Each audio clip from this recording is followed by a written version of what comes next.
Soft Skill Teknik Komunikasi oleh Nur Tatiana Siregar, Esklep MM disampaikan pada kegiatan Abdimas Saran pada Kader Narkoba Kelurahan Nimo Depok tahun 2020. Mengapa penting keterampilan berkomunikasi dalam berinteraksi dengan orang lain?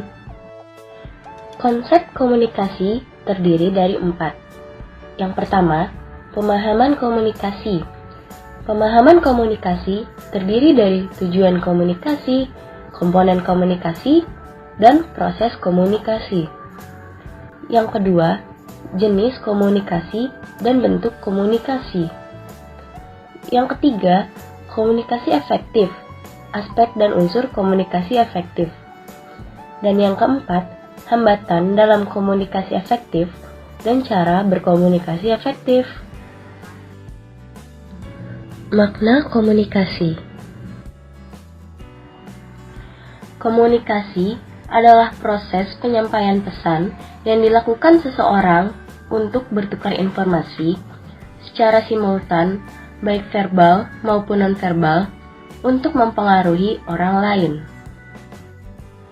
Tujuan komunikasi ada 4. Yang pertama, merubah pendapat. Yang kedua, perubahan sikap. Yang ketiga, merubah perilaku.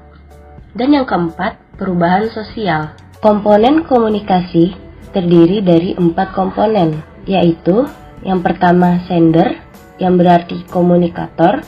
Yang kedua, receiver, yang berarti komunikan. Yang ketiga, message, yang berarti pesan.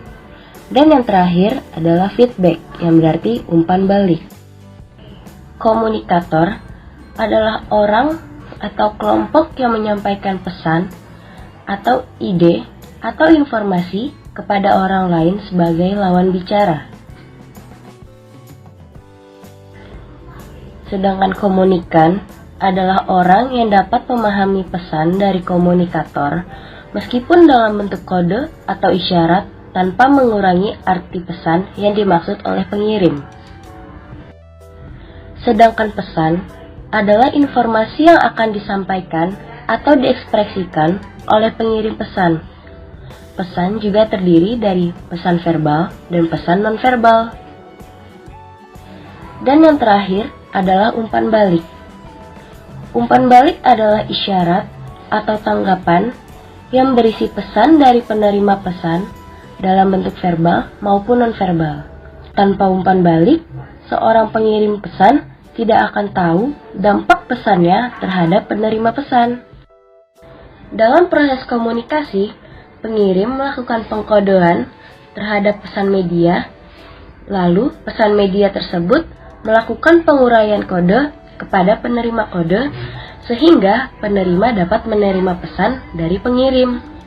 Penerima tersebut memberikan tanggapan, sehingga terjadilah umpan balik atau feedback kepada pengirim tersebut.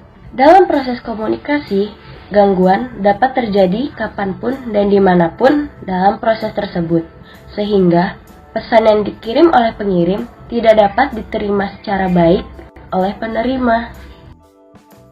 Lalu, ada jenis komunikasi yang pertama, yaitu komunikasi verbal. Komunikasi verbal ialah pertukaran informasi dengan kata-kata yang diucapkan secara oral. Kemudian, jenis komunikasi yang kedua. Komunikasi yang kedua adalah komunikasi nonverbal. Komunikasi nonverbal adalah transmisi pesan tanpa menggunakan kata-kata, yang termasuk komunikasi nonverbal, metakomunikasi, penampilan personal, intonasi, ekspresi wajah, postur dan gaya berjalan, gerakan tubuh, serta sentuhan. Bentuk-bentuk komunikasi ada 4. Yang pertama, komunikasi personal. Yang kedua, komunikasi massa. Yang ketiga, komunikasi media. Dan yang keempat adalah komunikasi kelompok. Komunikasi personal dibagi menjadi 2, yaitu komunikasi intrapersonal dan komunikasi interpersonal. Komunikasi massa adalah komunikasi yang dilakukan dengan perantara atau media komunikasi yang ada di masyarakat. Komunikasi media adalah bentuk komunikasi yang menggunakan media atau alat peraga tertentu, seperti poster, leaflet, atau booklet. Sedangkan komunikasi kelompok terdiri dari komunikasi kelompok kecil maupun besar. Komunikasi interpersonal. Hubungan interpersonal merupakan kemampuan yang dapat menolong kita berinteraksi dengan sesama secara positif dan harmonis. Tujuannya adalah satu, untuk meningkatkan rasa percaya diri dan keyakinan diri dalam melakukan interaksi yang menyenangkan. Dan yang kedua, anak usia sekolah dan remaja sangat membutuhkan teman dan kelompok yang dapat memberikan dorongan dan dukungan. Jika tidak, maka remaja akan terkucil dan sulit mencari teman. Beberapa cara meningkatkan hubungan interpersonal, antara lain tersenyum, menghargai orang lain, memandang sisi positif pada diri orang lain, menerima pendapat orang lain, memberikan perhatian, menjadi pendengar yang baik, memiliki selera humor, memiliki rasa empati, mudah beradaptasi dengan lingkungan, serta 5S, yaitu senyum, salam, sapa, sopan, dan santun. Komunikasi efektif. Komunikasi efektif adalah komunikasi yang mampu untuk menghasilkan perubahan sikap pada orang yang terlihat dalam komunikasi. Komunikasi efektif dapat terjadi melalui dengan dukungan oleh aktivitas role playing, diskusi, aktivitas kelompok kecil, dan materi-materi pengajaran yang relevan. Tujuan dari komunikasi efektif adalah memberikan kemudahan dalam memahami pesan yang disampaikan antara pemberi dan penerima, sehingga bahasa menjadi lebih jelas, lengkap, pengirim umpan balik seimbang, dan melatih menggunakan bahasa nonverbal secara baik. Unsur-unsur dalam komunikasi efektif.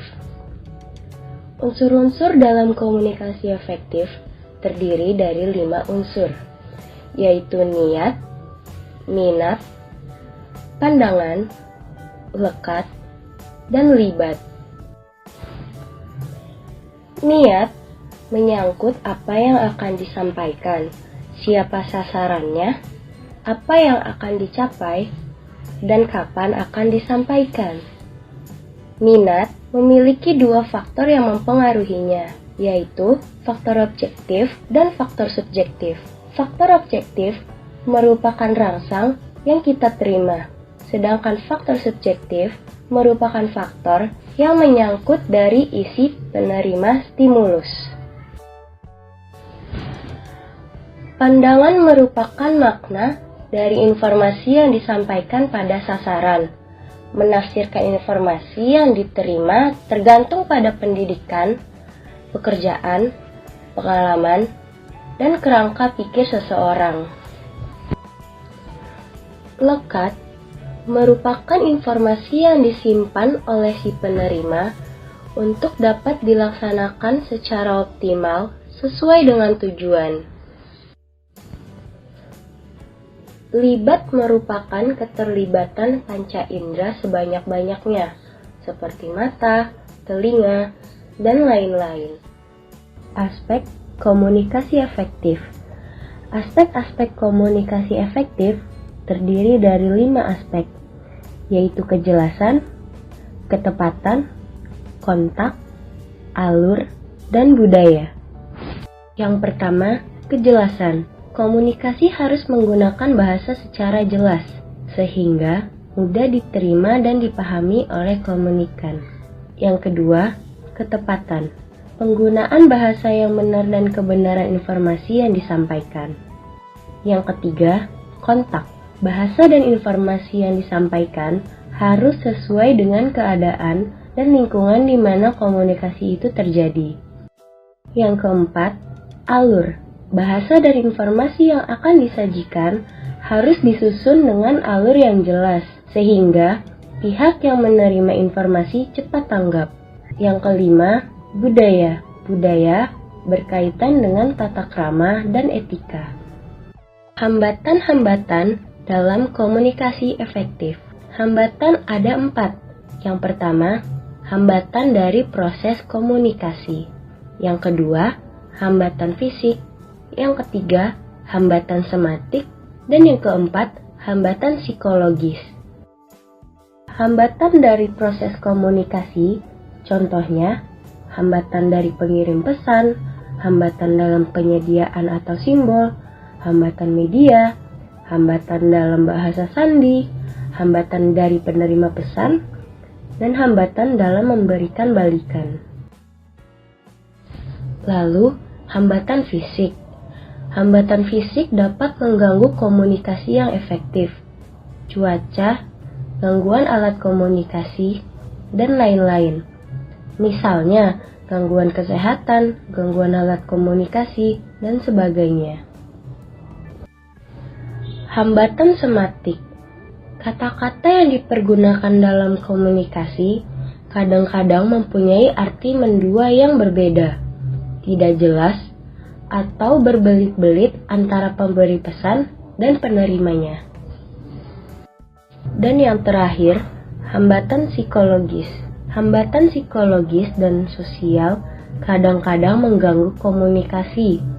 Misalnya, perbedaan nilai-nilai serta harapan yang berbeda antara pengirim dan penerima pesan. Ada beberapa cara dalam mengembangkan komunikasi efektif, antara lain A. Melakukan kontak mata. B. 5S atau senyum, sapa, salam, sopan, dan santun. C. Hindari memotong pembicaraan, menganalisa, menyalahkan, menghakimi, menasehati, dan menginterogasi. D. Menggunakan bahasa yang mudah ditangkap dan dimengerti. E. Menjadi pendengar yang aktif. Dan F. Merefleksikan perasaan. Sekian pembahasan hari ini mengenai komunikasi. Terima kasih telah menyimak video kami. Video ini dipersembahkan oleh UPN Veteran Jakarta, Fakultas Ilmu Komputer, dan Fakultas Ilmu Kesehatan. Sampai